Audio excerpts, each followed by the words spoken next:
Hello दोस्तों, आप सभी का स्वागत है मेरे यूट्यूब चैनल पे। आज हम लोग क्लास 6 हिस्ट्री का चैप्टर 9 का क्वेश्चन आंसर करने वाले हैं, जिसमें जो चैप्टर 9 है वो कौन है? प्रथम साम्राज्य। तो इस चैप्टर के जितने भी क्वेश्चन आंसर हैं इन सभी को हम लोग इस वीडियो में कंप्लीट करने वाले हैं। तो आइए शुरुआत करते हैं और सबसे पहले बनाते वस्तुनिष्ठ प्रश्न को, यानी कि जो ऑप्शन वाला जो क्वेश्चन है उनको सॉल्व करते हैं। तो क्या है कि यहाँ पे जो पहला क्वेश्चन कह रहा है कि सम्राट अशोक कहाँ का शासक था। तो आपने पढ़ा है इस चैप्टर में क्या कि सम्राट अशोक जो था वो कहाँ का शासक था? मगध का शासक था। कहाँ का था? मगध का। दूसरा जो क्वेश्चन है वो क्या कर रहा है कि किसके उपदेश ने सम्राट अशोक को प्रभावित किया। तो सम्राट अशोक के जीवन पे सबसे ज़्यादा अगर किसी भी संत का प्रभाव था तो वो किसका था? महात्मा बुद्ध का था। तो इसका राइट आंसर क्या हो जाएगा? महात्मा बुद्ध।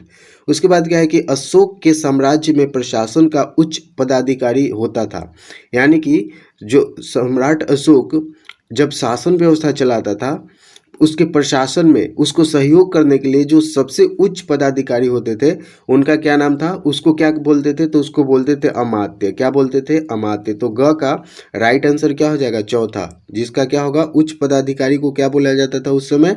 अमात्य बोला जाता था। ठीक है। घ वाला जो क्वेश्चन का आंसर क्या है कि किस युद्ध को जीतने के बाद अशोक का मन दुख से भर गया, यानी कि कौन सा ऐसा ऐसा तो राजा के साथ ये होना चाहिए कि अगर कोई युद्ध जीतता है तो उसको खुश होना चाहिए, जबकि अशोक उस युद्ध को जीत करके दुखी हो गया था। तो कौन सा युद्ध था? कलिंग का युद्ध था। क्या था? कलिंग का युद्ध। और कलिंग कहाँ पे है? आज के उड़ीसा राज्य में है, यानी कि जिस एरिया में आज उड़ीसा है वही क्या था? पहले कलिंग के नाम से जाना जाता था। तो इसका राइट आंसर क्या हो जाएगा? कलिंग। और क्यों दुख से भर गया था? क्योंकि उसमें बहुत सारे लोगों की जान गई थी, तो अशोक को ये देख करके अच्छा नहीं लगा था, इसलिए उसका मन क्या हो गया था? दुख से भर गया था। तो ये हुआ, इसका राइट आंसर क्या हो जाएगा? कलिंग। पांचवा जो क्वेश्चन है उसका आंसर क्या है कि सर्वप्रथम ब्राह्मी लिपि को किसने पढ़ा, यानी कि अशोक अपने शिलालेखों पे जिस लिपि का सबसे ज़्यादा प्रयोग करता था वो कौन था? ब्राह्मी लिपि। और ब्राह्मी लिपि को सबसे पहले किसने पढ़ा? तो एक वैज्ञानिक थे जिनका क्या नाम था? James Prinsep. ये एक ब्रिटिश वैज्ञानिक थे जिन्होंने 1837 में, कब पढ़ा था? 1837 ईसा पूर्व में ये ब्राह्मी लिपि को पढ़ा था। तो इसका राइट आंसर क्या हो जाएगा? James Prinsep. तो ये हो गया, ये वस्तुनिष्ठ जो क्वेश्चन है वो कंप्लीट होता है यहाँ। ठीक है, आगे बढ़ते हैं, ट्रू फॉल्स को देख लेते हैं। क्या बोल रहा है कि सही वाक्यों के आगे सही का व गलत वाक्यों के आगे गलत का निशान लगाए। तो क्या करा है कि तक्षशिला उत्तर पश्चिम और मध्य के लिए आने जाने का मार्ग था। तो ये राइट आंसर हो जाएगा। क्या हो जाएगा? राइट आंसर हो जाएगा। तक्षशिला जो है वो उत्तर पश्चिम और मध्य के लिए आने जाने का क्या था? मार्ग था। दूसरा, सम्राट अशोक ने और उत्तर भारत से पूर्व भारत, उत्तर भारत से लेकर के पूर्व भारत की अगर बात करें तो उत्तर भारत से दक्षिण भारत में, उत्तर भारत से दक्षिण भारत में आने जाने का रास्ता कौन था? उज्जैन था। और उत्तर पश्चिम में आने जाने का रास्ता कौन था? तक्षशिला था। ये हमने पढ़ा था पिछले ये जो वीडियोस है उनमें हम लोगों ने पढ़ा था। तो इसका राइट आंसर क्या हो जाएगा? ये सही हो जाएगा। दूसरा, अशोक ने अपने संदेश पुस्तकों में लिखवाए थे। क्या अशोक ने अपने संदेशों को लोगों तक पहुंचाने के लिए पुस्तक लिखवाया था? नहीं, उसने क्या लिखवाया था? अभिलेख लिखवाया था, शिलालेख लिखवाया था, स्तंभ लिखवाया था। तो इसका राइट आंसर क्या हो जाएगा कि उसने अपने संदेशों को अभिलेख में लिखवाया था, जबकि यहाँ पे बोल रहा है पुस्तकों में लिखवाया था। तो ये गलत है। उसके बाद क्या करें कि कलिंग बंगाल का प्राचीन नाम था। नहीं, कलिंग जो है वो उड़ीसा का प्राचीन नाम था। तो ये भी क्या हो जाएगा? ये जो स्टेटमेंट है वो गलत हो जाएगा। उसके बाद क्या है कि अशोक के धर्म में पूजा पाठ करना अनिवार्य था। ऐसा नहीं है, अशोक ये नहीं बोला था कि हर किसी को पूजा पाठ करना अनिवार्य है। आप कर भी सकते हैं, न भी कर सकते हैं। तो अशोक के धर्म में क्या था? पूजा पाठ करना अनिवार्य नहीं था। ठीक है, आगे बढ़ते हैं। 1837 में जेम्स प्रिंसेप नामक अंग्रेज विद्वान सर्वप्रथम ब्राह्मी लिपि को पढ़ा। ये राइट है। ये क्या है? ये राइट स्टेटमेंट है। तो ये क्या हो जाएगा? सही हो जाएगा।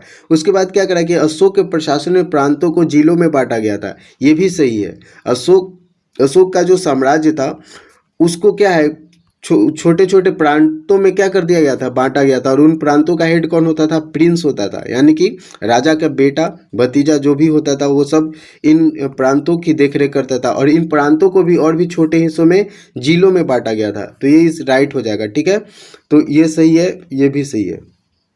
आगे, निम्नलिखित प्रश्नों का उत्तर एक वाक्य में दीजिए। यानी कि एक वाक्य में आपको क्या करना है, इन प्रश्नों का उत्तर देना है। जैसे सम्राट अशोक की राजधानी कहाँ थी, सम्राट अशोक कहाँ से शासन करता था, तो सम्राट अशोक का तो हमने यहाँ पे लिख करके जो क्वेश्चन का आंसर है वो दिया है, तो ध्यान से देख लीजिएगा, वीडियो को पॉज करके और अपने नोटबुक में लिख लीजिएगा। तो क्या करें यहाँ पे कि ये क्या है कि सम्राट अशोक की राजधानी पाटलिपुत्र थी। तो इसका राइट आंसर क्या हो जाएगा कि सम्राट, एक वाक्य में हमको आंसर देना है, ज़्यादा नहीं। तो क्या करें कि सम्राट पूछा क्या कि सम्राट अशोक की राजधानी कहाँ थी, तो सम्राट अशोक की राजधानी पाटलिपुत्र थी। ठीक है, तो ये हो जाएगा। दूसरा क्वेश्चन है कि आज कलिंग भारत के किस राज्य में है, तो आज कलिंग भारत के उड़ीसा राज्य में है। ये भी है, एक एक वाक्य में आंसर देना है। उसके बाद क्या करेंगे, तीसरा क्या पूछ रहा है कि अशोक के धर्म में निहित अच्छी बातों को लिखे। यानी कि अशोक ने जो धर्म की शुरुआत की थी उस पर कौन कौन सी अच्छी बातें थी। तो क्या हमने क्या लिखा है आंसर में, आंसर में हमने लिखा है कि अशोक के धर्म में निहित कुछ अच्छी बातें थी। वो कौन थी, तो पहला अहिंसा, यानी कि इसने अहिंसा पे जोर दिया। साथ ही साथ अपनों से बड़ों का आदर सम्मान करना और आदर सम्मान करना, और साथ ही साथ जो बड़े हैं वो छोटों से क्या है, अच्छा व्यवहार करे, ये भी बातें उसने बोला था। और अशोक का धर्म महात्मा बुद्ध के विचारों से क्या था, प्रभावित था। तो ये इसका तीसरा क्वेश्चन का आंसर हो जाएगा। चौथा क्वेश्चन क्या है कि राजस्व संग्रहकर्ता के क्या कार्य थे। यानी कि जो राजस्व संग्रहकर्ता, जिसको हम क्या बोलते थे, समाहर्ता बोलते थे। क्या बोलते थे, राजस्व संग्रहकर्ता को क्या बोलते थे उस समय, समाहर्ता बोलते थे। तो उनका क्या कार्य होता था, तो राजस्व संग्रहकर्ता जिनको क्या बोलते हैं, समाहर्ता, उनका कार्य होता था कर इकट्ठा करना। क्या कार्य होता था, कर इकट्ठा करना। और कर का मतलब क्या होता है, टैक्स होता है। क्या होता है, टैक्स। यानी कि राजा जो सुविधाएं देती है उसके बदले पैसे लेती है लोगों से, तो वो क्या कहलाता है, टैक्स कहलाता है। ठीक है, आगे बढ़ते हैं। पांचवा जो क्वेश्चन है उसका आंसर क्या है, पांचवा क्वेश्चन क्या है कि भारत का राष्ट्रीय चिन्ह कहाँ से लिया गया है। तो इसका आंसर क्या है कि अशोक के सारनाथ स्तंभ से चार सिंहों वाला, भारत के चार सिंहों वाला जो प्रतीक है, अशोक के स्तंभ पे जो चार सिंह है उन्हीं को क्या है, राष्ट्रीय चिन्ह के रूप में लिया गया है। ठीक है, तो ये हुआ इसका राइट आंसर। उसके बाद 6 नंबर क्वेश्चन क्या है कि अशोक के ज़्यादातर अभिलेख किस भाषा में लिखे गए हैं। यानी कि हम लोगों ने पढ़ा था कि अशोक जो है वो अपनी बातों को ज़्यादा से ज़्यादा लोगों तक पहुंचाने की कोशिश करता था। ठीक है ना, तो अच्छा यहाँ पे भाषा है, तो यहाँ पे ब्राह्मी लिपि नहीं, यहाँ पे सॉरी ये क्या हो जाएगा, प्राकृत भाषा हो जाएगा। सॉरी ये मत लिखिएगा, ये क्या हो जाएगा कि प्राकृत, अशोक के ज़्यादातर अभिलेख यहाँ पे हो जाएगा प्राकृत भाषा में। सॉरी यहाँ पे सुधार लीजिए, क्या है कि अशोक के ज़्यादातर अभिलेख जो है वो प्राकृत भाषा में है। किस भाषा में है, प्राकृत भाषा में। ये लिपि के जगह पे क्या हो जाएगा, भाषा। तो क्या करा है कि अशोक के ज़्यादातर अभिलेख जो है वो प्राकृत भाषा में लिखी गई है। ठीक है, ये हो जाएगा इसका राइट आंसर। आगे बढ़ते हैं। अब ये जो चौथा क्वेश्चन था कि अशोक के धर्म में निहित मानवीय मूल्यों को लिखे। यानी कि अशोक के धर्म में निहित जो मानवीय मूल्य हैं, मानवीय मूल्य कहने का मतलब क्या है कि जो मानव से रिलेटेड है, मानव से जुड़ी बातें हैं, उनको लिखना है। तो क्या करा है, इसका आंसर क्या हमने लिखा है कि अशोक अपने धर्म के माध्यम से उन आदर्शों में विश्वास रखता था जो मनुष्य को शांतिपूर्ण एवं सदाचारी बना सकते हैं। उसके धर्म का सबसे बड़ा सिद्धांत यह था कि बड़ों का आदर किया जाना चाहिए और बड़ों को भी अपने से छोटों के साथ अच्छा व्यवहार करना चाहिए। अशोक के धर्म में अहिंसा एवं दान का बड़ा महत्व था। तो ये इसका आंसर हुआ। ठीक है, आगे 5 नंबर है क्वेश्चन, आओ चर्चा करें में। पहला जो क्वेश्चन है वो क्या कहता है कि अशोक ने अपने विचार प्राकृत भाषा में ही क्यों खुदवाए। ये जाहिर सी बात है कि अशोक कि ज़्यादातर जो अभिलेख है वो किस भाषा में लिखे गए हैं, प्राकृत भाषा में लिखे गए हैं। तो यहाँ पे बात आती है कि अशोक जो है वो अपनी ज़्यादातर अभिलेख प्राकृत भाषा में ही क्यों लिखवाया है, और कोई दूसरी भाषा में क्यों नहीं लिखवाया, संस्कृत में क्यों नहीं लिखवाया। तो सबसे बड़ा कारण क्या था, हमने इसका आंसर क्या लिखा है कि अशोक अपने विचारों को ज़्यादा से ज़्यादा लोगों तक पहुंचाना चाहता था। उसका मोटिव क्या था, उसका उद्देश्य क्या था, अब अभिलेख लिखवाने का उसका उद्देश्य क्या था कि वो अपनी बातों को ज़्यादा से ज़्यादा लोगों तक पहुंचाना चाहता था। और प्राकृत आम लोगों के द्वारा बोली और समझी जाने वाली भाषा थी, इसलिए अशोक ने अपने विचारों को प्राकृत भाषा में लिखवाई। यानी कि वैसी भाषा जिसको लोग समझे, यानी कि पढ़ना भी जाने और सुनकर अगर कोई बताता है तो वो भी समझ जाए, तो वैसी भाषा में ही लिखवाना अच्छा होगा। तो सबसे ज़्यादा यानी कि आम लोग जो भाषा बोलते थे प्राकृत, और आम लोगों तक ही वो अपनी बातों को पहुंचाना चाहता था, इसलिए उसने क्या किया, प्राकृत भाषा में सबसे ज़्यादा अभिलेख लिखवाए। दूसरा क्वेश्चन है कि अशोक के प्रशासन की कौन कौन सी बातें आज के प्रशासन में भी देखने को मिलती है, चर्चा करें। यानी कि प्रशासन, जिस तरीके से अशोक अपने समय में प्रशासनिक व्यवस्था चलाता था, शासन करता था, उनमें कौन कौन सी ऐसी विशेषताएं हैं जो आज का भी जो सरकार है वो उन व्यवस्थाओं को आज भी जारी रखे हुए है।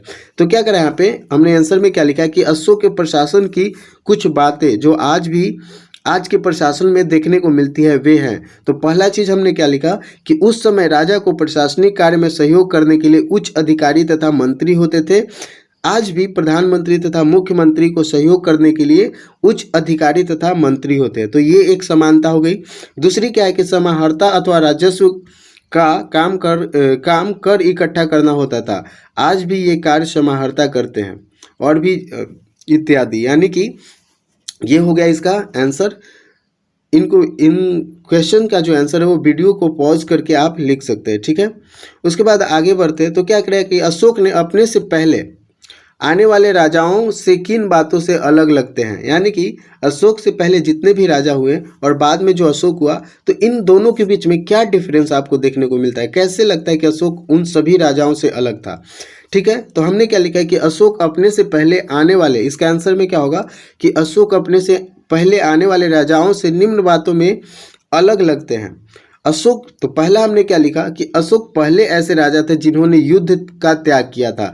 यानी कि यानी कि अशोक से पहले कोई भी ऐसा राजा नहीं था जिन्होंने युद्ध त्याग दिया था, बोला कि आज के बाद हम युद्ध नहीं करेंगे।